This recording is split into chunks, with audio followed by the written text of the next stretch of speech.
Halo, selamat petang saudara. Bersama dengan saya Nila Irda, Anda saat ini sedang menyaksikan Tribun News Live Update Petang.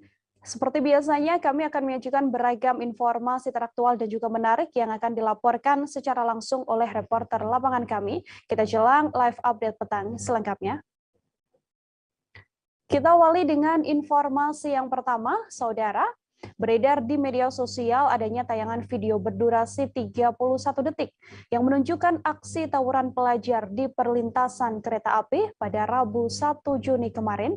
Dari video yang terlihat pelajar tersebut saling beradu dan mengacungkan senjata.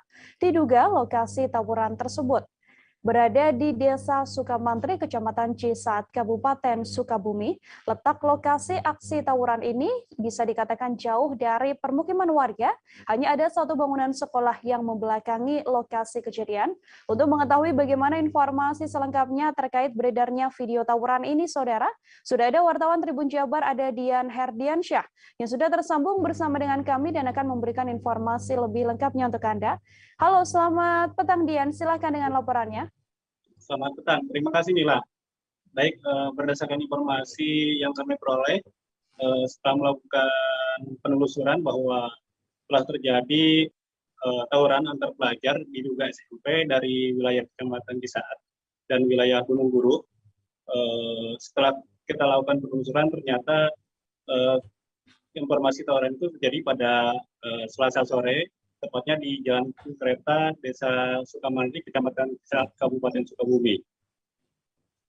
Kemudian setelah kita lakukan penelusuran dan saksi ataupun warga setempat membenarkan adanya tawuran tersebut, sehingga pada saat terjadi kejadian warga langsung membubarkan karena khawatir adanya korban, karena kedua dari pelajar tersebut membawa senjata tajam dari masing-masing pelajar tersebut. Baik, upaya saat ini dari langkah kepolisian Resor Sukabumi Kota terus melakukan antisipasi terkait dengan pembinaan, kemudian plotting anggota di wilayah titik-titik yang rawan tawuran, karena sebagaimana diketahui bahwa tawuran para pelajar saat ini mereka memilih di tempat-tempat yang sepi agar tidak diketahui warga ataupun petugas kepolisian. Baik, demikian Nila, terima kasih. Ya, terima kasih banyak Dian Herdiansyah, wartawan Tribun Jabar atas informasi Anda. Dian, saudara juga telah mengimpun wawancara ini dengan seorang tokoh pemuda kota Sukabumi dan juga seorang saksi mata tawuran yang terjadi. Berikut liputan lengkapnya untuk Anda. Itu dari arah mana sih kelompok pelajar tuh? Di arah Pariwetan. Pariwetan satu lagi di sana. Langsung terjadi bentrokan gitu. Bentrok. Pada bawa alatnya kan? Pada bawah alat. Yang kelihatan apa aja alatnya? Nah. Yang kelihatan apa aja alatnya? Jika golok apa curulit apa non Pak? Curulit, Dog, gobang, batu, gear. Ada yang jatuh gak luka itu terkena? Nggak ada. nggak ada. Cuma saling serang gitu ya? Cuma saling serang gitu aja. Saling serang. Terus akhirnya mereka bubar gimana? Bubar masing-masing. Bubar masing-masing. Karena ada warga. Oh, dibubarkan warga ya? Ada warga yang polisi ada gak udah kan? polisi nggak ada. Nggak ada. Kalau sebelumnya ada. Oh, sebelumnya ada. Kalau sebelumnya ada yang kemarinnya. Oh, emang Kalau kemarin mah emang sih udah lama nggak ada tawuran, itu baru kemarin lagi baru. Oh, tapi sebelumnya dulu pernah sempat dipakai tawuran ini? Ini sempat pernah. Oh, kapan itu kan? Sempat ada polisi juga. Kapan itu kan? Sebelum puasa. Apa ya? Yang pas ada Terakhir. polisi. Menanggapi terkait dengan hari ini maraknya tawuran antar pelajar, Akang sebagai pemuda apa sih? Ya, jelas kita sangat merasa prihatin sekali dengan maraknya tawuran, apalagi dengan menggunakan senjata-senjata tajam ya. Nah, ini sebuah soliditas yang tidak baik gitu ya, karena mereka mengutamakan kelompoknya untuk memperebutkan sesuatu hal yang tidak mungkin benar awalnya gitu. Dan saya sangat prihatin sekali. Kang, harapan ke depan untuk para pelajar di Kota Sukabumi seperti apa sih? Nah, tentunya untuk para pelajar perlu antisipasi dari semua pihak. Semua pihak harus bekerja sama untuk mengantisipasi hal ini. Pertama dari keluarga dulu. Dari keluarga harus mengultimatum jangan sampai anak-anaknya terlibat pada kegiatan-kegiatan tawuran. Boleh semua orang bisa membela diri, berupaya untuk pembelaan dirinya, tapi bukan berarti harus secara bergerombol untuk saling menyakiti. Karena di sini banyak orang sekarang sudah tidak berpikir lagi bahwa orang dipukul akan sakit, orang dibacok akan perih, dan bahkan orang dipukul dengan senjata tajam bisa menimbulkan kematian. Hal-hal itu yang memang perlu dari dirinya masing-masing, peningkatan pemahaman bahwa mereka adalah saudara kita, keluarga kita yang tidak boleh saling menyakiti. Nah, hal-hal ini yang memang sudah terkikis, bahwa sekarang orang mungkin sudah berpikir bahwa dirinya paling hebat, paling jago, paling berani, di atas bersama kelompoknya dia bisa menunjukkan paling hebat, dan ini tentunya tidak benar. Kembali lagi tadi antisipasinya kembali lagi pada diri sendiri dan doktrin keluarga supaya tidak boleh terjadi hal-hal yang tidak diinginkan. Kita ke informasi selanjutnya, saudara, sesosok bayi perempuan terbungkus kantong plastik ditemukan di aliran Kali Ciliwung, kawasan Kampung Pulo, Kecamatan Jatinegara, Jakarta Timur. Saksi mata mengatakan bayi perempuan yang diduga dibuang seusai dilahirkan ini ditemukan dalam kondisi masih bernyawa pada Rabu 1 Juni kemarin sekira pukul 2 dini hari. Seusai dievakuasi, warga dan personil Polres Metro Jakarta Timur membawa korban ke Puskesmas Kecamatan Jatinegara yang berada di dekat lokasi untuk mendapatkan penanganan medis. Namun setelah melihat kondisi bayi, dokter Puskesmas tersebut menyatakan tak bisa melakukan penanganan medis pada korban dan meminta agar korban dirujuk ke rumah sakit besar. Saksi mata juga mengatakan banyak yang menyesalkan sikap dari Puskesmas tersebut karena tidak melakukan penanganan medis terhadap korban. Beruntung, korban akhirnya bisa dibawa ke Rumah Sakit Polri Kramat Jati dan saat ini masih dalam perawatan. Untuk mengetahui informasi lebih lengkapnya, Saudara Bima Putra, wartawan Tribun Jakarta, saat ini tersambung bersama dengan saya dan akan memberikan informasi lebih lengkapnya untuk Anda.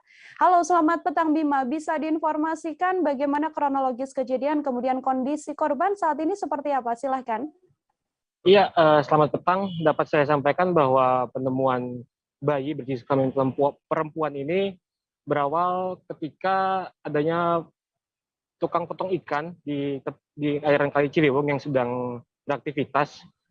Berdasarkan keterangan saksi mata, tukang potong ikan tersebut mendengar suara tangis, namun tidak mengetahui asalnya karena saat itu kondisi di tepi Kali Ciliwung sedang dalam keadaan minim penerangan.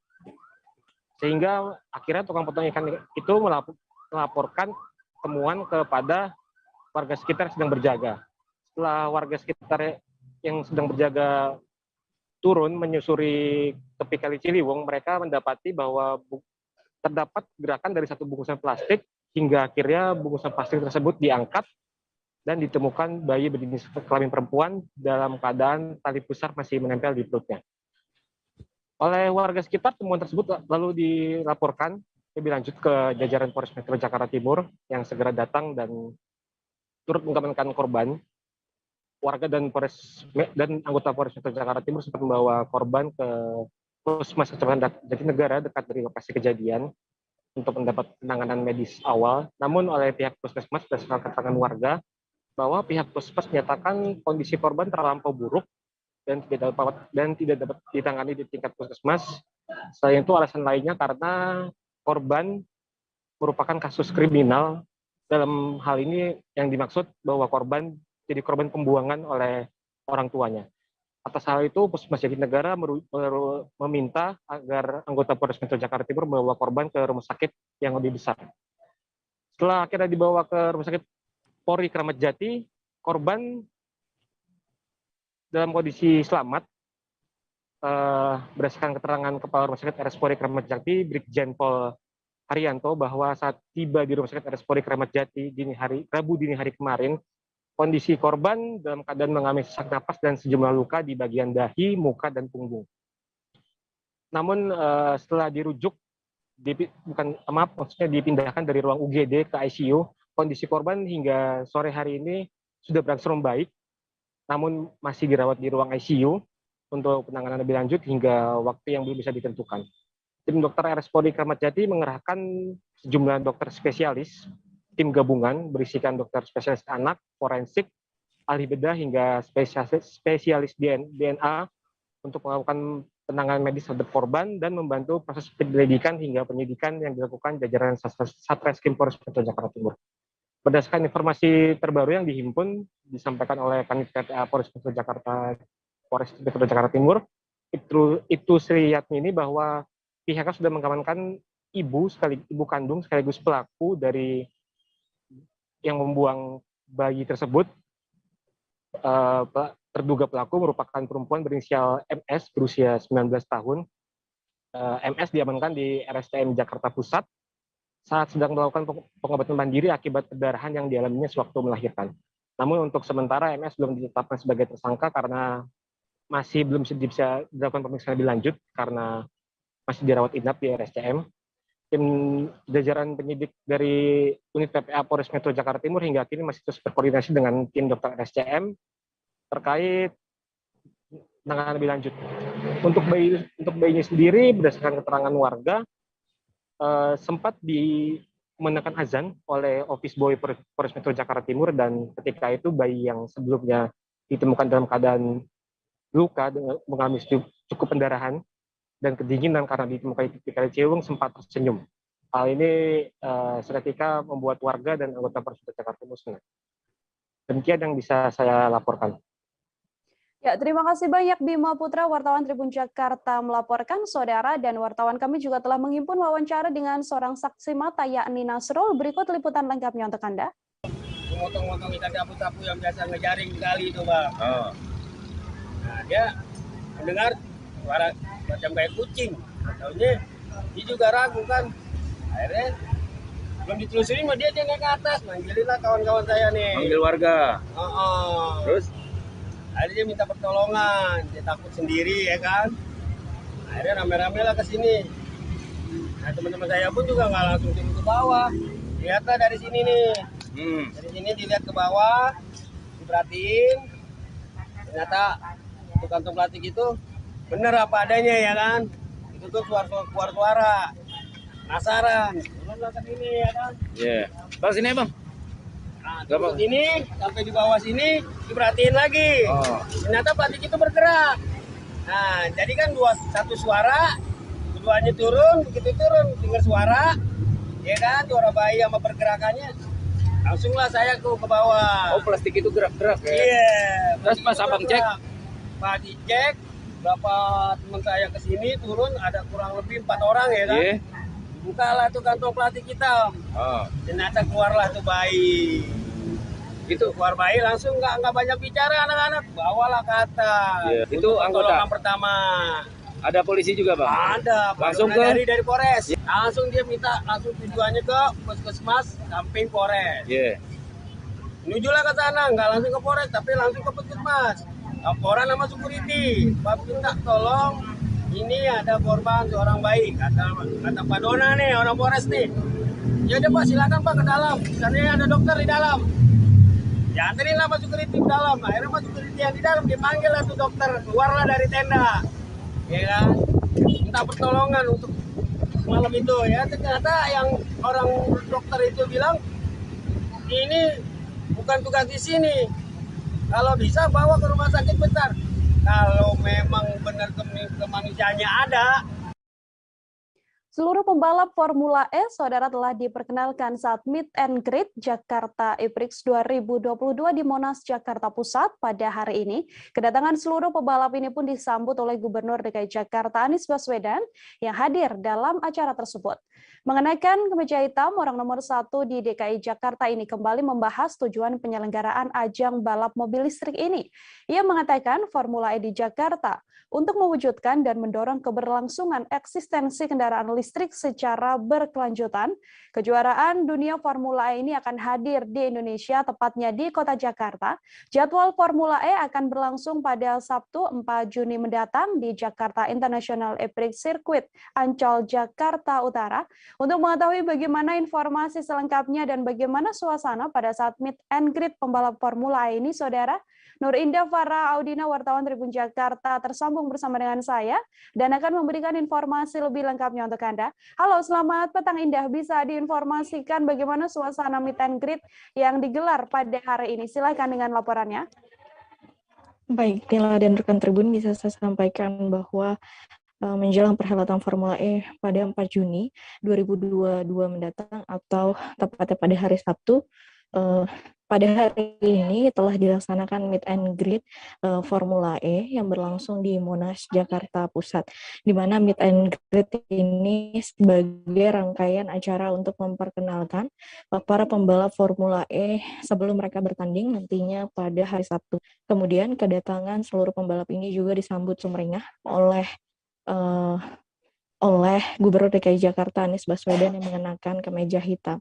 Kemudian dalam acara tersebut Anies pun memberikan sambutannya dan mengatakan bahwa dirinya kembali membahas tujuan utama dari hadirnya Formula E, di mana untuk mewujudkan dan mendorong keberlangsungan eksistensi kendaraan listrik secara berkelanjutan, yang di mana Kota Jakarta sendiri telah berkomitmen untuk mengurangi emisi gas rumah tangga sebanyak atau sebesar 30% pada tahun 2030 mendatang, serta mencapai zero emisi pada tahun 2050 mendatang. Kemudian berangkat dari hal ini, orang nomor 1 di DKI Jakarta ini pun mengklaim bahwa Jakarta sudah siap dalam mewujudkan transportasi dan mobilitas berkelanjutan melalui sistem transportasi terintegrasi, di mana ia mengatakan bahwa Jakarta nantinya akan berkomitmen untuk mengalihkan armada Transjakarta yang ada saat ini secara berkala menjadi berbasis listrik. Kemudian hal itu juga bertujuan untuk mencapai kualitas udara yang lebih sehat dan lebih baik. Kemudian tadi pun seluruh pembalap Formula E yang hadir telah melakukan sesi foto bersama Gubernur DKI Jakarta, Wakil Gubernur DKI Jakarta, kemudian Ketua IMI hingga panitia penyelenggara lainnya di Monas, di mana tadi juga bisa saya sampaikan telah ada demonstrasi dari satu di antara pembalap, yakni Nick de Vries, yakni pembalap dari Mercedes-Benz EQ tim asal Belanda yang memang berketurunan Indonesia.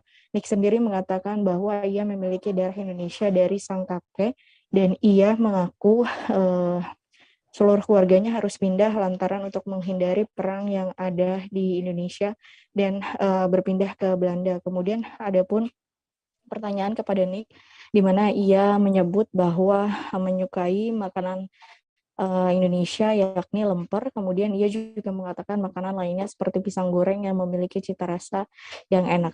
Kemudian nantinya rangkaian acara puncaknya akan dilaksanakan pada hari Sabtu 4 Juni 2022 mendatang, di mana balapan Formula E akan dimulai pada sore hari. Begitu, Nila. Baik, terima kasih banyak Nur Indah Farah Audina, wartawan Tribun Jakarta, melaporkan Saudara terkait rencana digelarnya Formula E. Kita beralih ke informasi selanjutnya. Terekam video aksi seorang oknum anggota polisi yang membanting seorang pria dari atas mobil truk. Insiden tersebut terjadi di Kabupaten Rokan Hulu, Riau saat aksi unjuk rasa di sebuah pabrik kelapa sawit atau PKS PT KSM di Desa Teluk Aur, Kecamatan Samo, Kabupaten Rohu. Aksi unjuk rasa tersebut diketahui terjadi pada Senin 30 Mei 2022 lalu, sekira pukul 11.40 waktu Indonesia Barat. Aksi demo dilakukan oleh sejumlah buruh bongkar muat di pabrik tersebut. Namun, aksi unjuk rasa itu berujung bentrok antara dua kubu sesama buruh. Sejumlah petugas kepolisian berjaga di lokasi untuk melakukan pengamanan. Seorang buruh bahkan dilaporkan melakukan aksi anarkis dengan membawa senjata tajam. Alhasil, petugas membubarkan aksi unjuk rasa dan mengamankan setidaknya 20 buruh. Petugas menyiapkan 2 unit truk untuk membawa pelaku tindak anarkis dan barang bukti ke Mapolres Rohul. Namun saat itu seorang anggota polisi memaksa seorang pelaku tindak anarkis untuk turun dari bak truk. Polisi tersebut membanting keluar pria tersebut dari bak truk dengan ketinggian sekitar 2 meter hingga terhempas ke tanah. Tak berhenti, pria yang jatuh itu kemudian ditarik polisi lain dan dibawa dengan cara dipiting. Terkait kejadian ini, Kapolres Rohul AKBP Eko Wimpianto Harjito mengaku ada tindakan anggotanya yang kurang tepat saat mengeluarkan buruh yang diamankan dari bak truk. Eko pun mewakili anggotanya meminta maaf atas insiden yang terjadi. Ia menegaskan anggota mengeluarkan sebagian buruh demi keselamatan mereka. Pasalnya, truk yang dipakai sudah penuh dan harus berpindah ke truk lain.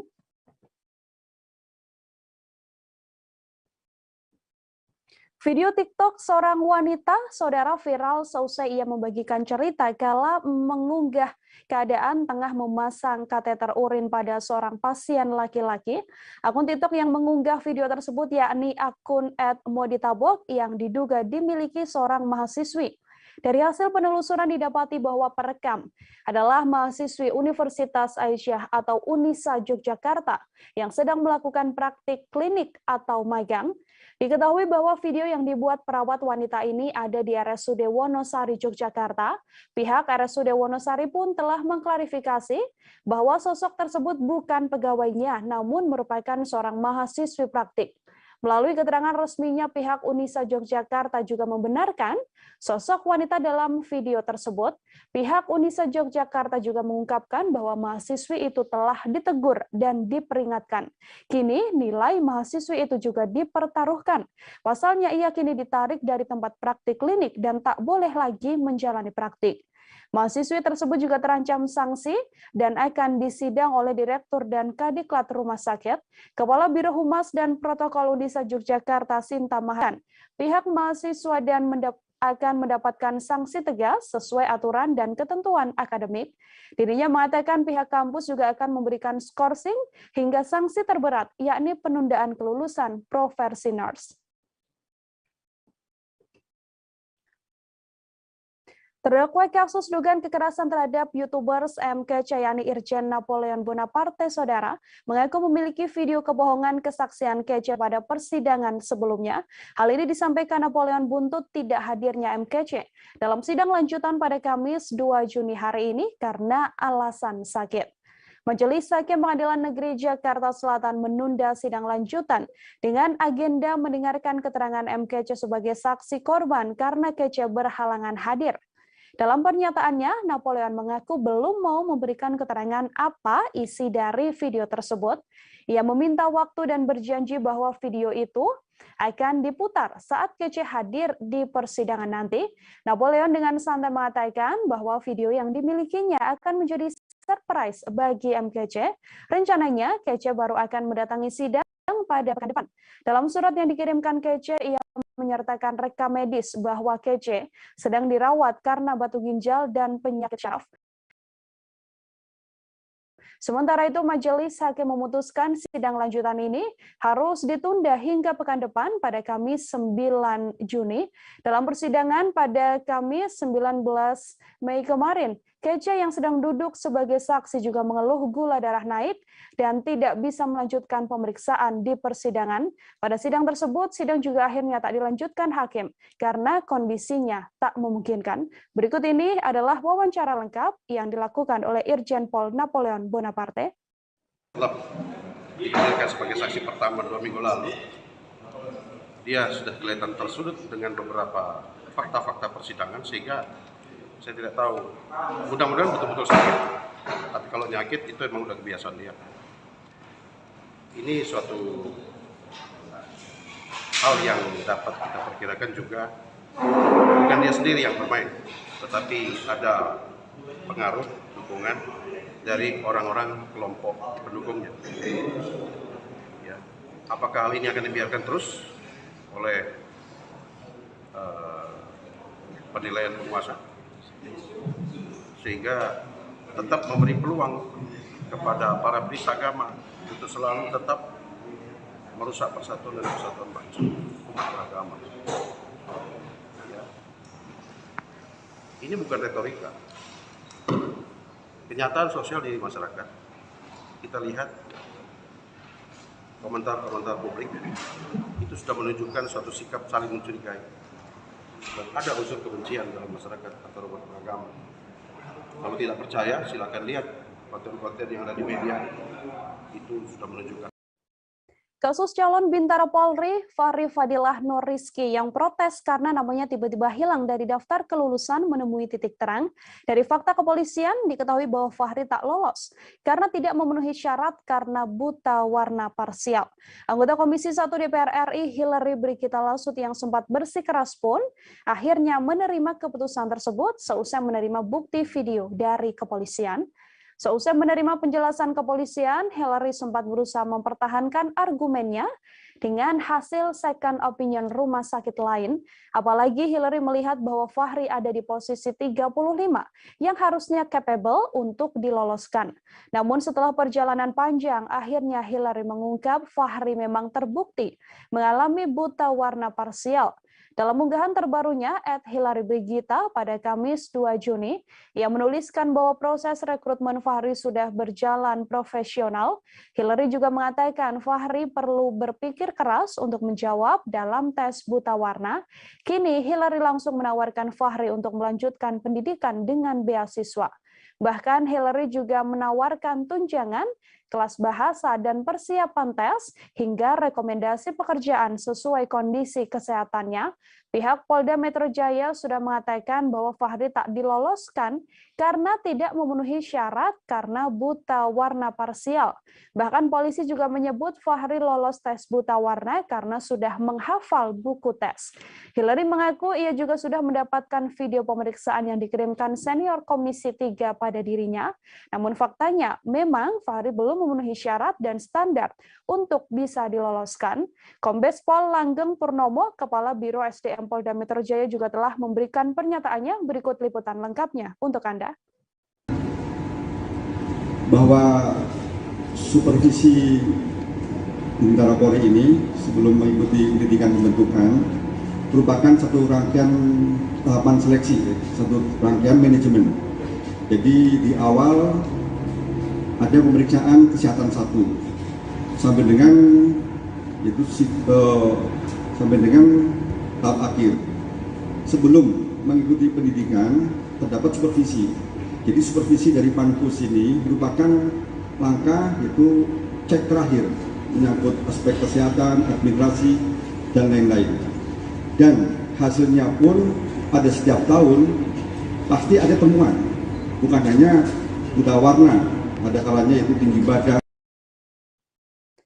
Kita beralih ke informasi selanjutnya, Saudara. Pencarian terhadap putra Gubernur Jawa Barat Ridwan Kamil, Emeril Han Mumtaz, hingga kini masih dilakukan.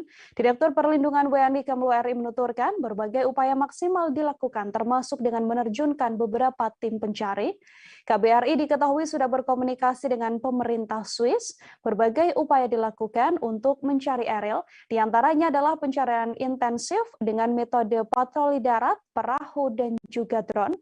Sementara itu, pemerintah Swiss telah memberikan dukungan penuh dalam upaya pencarian Eril dan menjadikan pencarian Eril sebagai prioritas utama.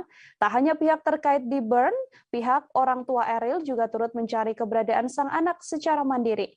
Ridwan Kamil dan juga sang istri Atalia Praratya dilaporkan memeriksa langsung beberapa titik potensial di sepanjang bantaran Sungai Ar. Eril dilaporkan hanyut di Sungai Ar, Bern, Swiss pada Kamis 26 Mei waktu setempat. Emeril Han Mumtaz hilang terseret arus Sungai Ar saat berenang bersama keluarganya. Saat itu Eril dan keluarga sedang berada di Swiss untuk mencari kuliah agar bisa melanjutkan jenjang S2 di sana. Terbaru melalui akun Instagramnya, ibunda dari Eril yakni Atalia Praratya juga menyampaikan kalimat haru. Ia menuturkan bahwa dirinya dan keluarga akan kembali ke Indonesia. Dalam pesan tersebut, Atalia melepaskan Eril dengan penuh harap agar keduanya bisa bertemu kembali. Pelaku kasus pembunuhan seorang pria yang mayatnya dibungkus karung dan dibuang di Danau Gawir, Desa Legok, Kecamatan Legok, Kabupaten Tangerang akhirnya terungkap.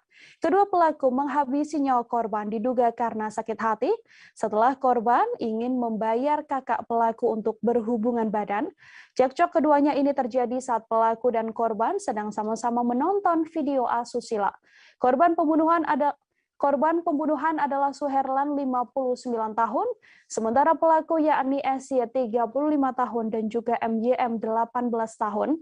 Tampang keduanya juga terungkap saat konferensi pers di Polda Metro Jaya. Pada Kamis 2 Juni hari ini, Kabid Humas Polda Metro Jaya Kombes Endra Zulpan mengatakan hubungan SY, MYM, dan korban memang dekat. Kasus pembunuhan disertai pencurian ini didasari rasa sakit hati pelaku SY. Hal ini saat korban dan kedua pelaku sedang menonton video syur dari ponsel SY. Kala itu korban mengeluarkan celetukan dan ingin membayar kakak dari SY untuk berhubungan badan dengan bayaran Rp300.000. Pelaku yang mendengar ucapan korban langsung naik pitam. Sampai akhirnya kedua pelaku melakukan pembunuhan terhadap korban Suherlan.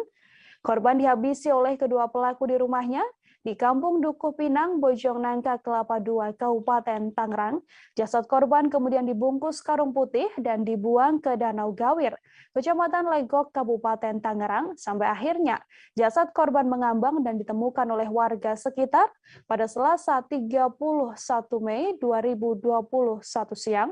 Untuk mengetahui informasi lebih lengkapnya, terhimpun wawancara dengan Kabid Humas Polda Metro Jaya, Kombes Pol Endra Zulpan. Berikut liputannya untuk Anda. Motif daripada kasus ini adalah pelaku sakit hati dengan perkataan korban yang melecehkan kakak perempuan pelaku.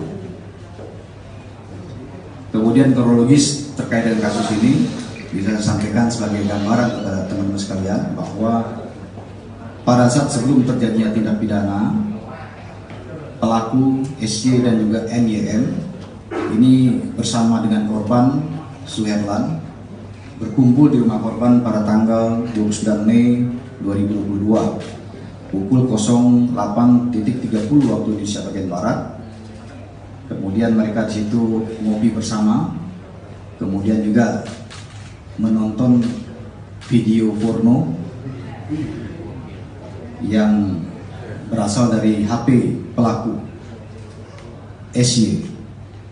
Nah, pada saat menyaksikan video porno tersebut, korban berbicara kepada pelaku SY dengan mengeluarkan kalimat yang membuat pelaku tersinggung. Di mana kalimat ini bisa disampaikan, ringkasannya adalah korban ini meminta pelaku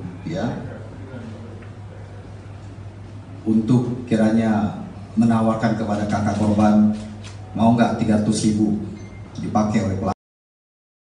Saudara warga Bandung, Jawa Barat digegerkan dengan video rekaman CCTV adanya dugaan penculikan dan pengeroyokan. Dalam narasinya dituliskan bahwa korban dikeroyok dan dibuang ke daerah Sungai Jalan Soekarno-Hatta pada Minggu 29 Mei dini hari.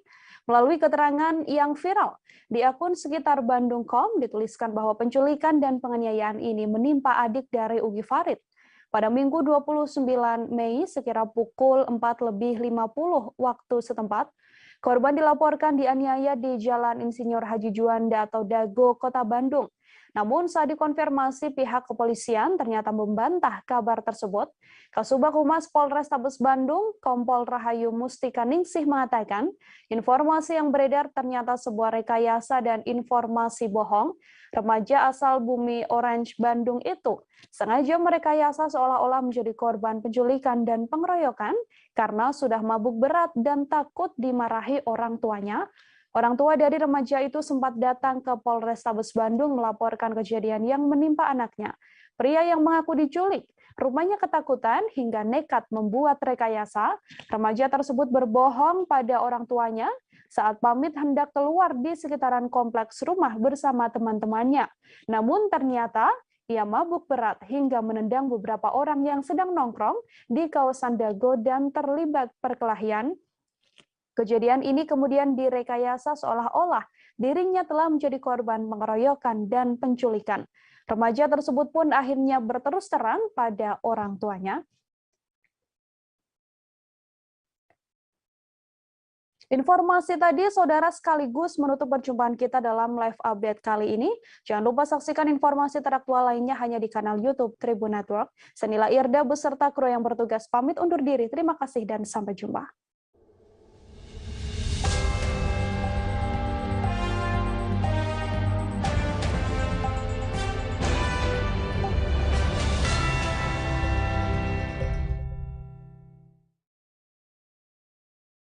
Jangan lupa like, subscribe, dan share ya!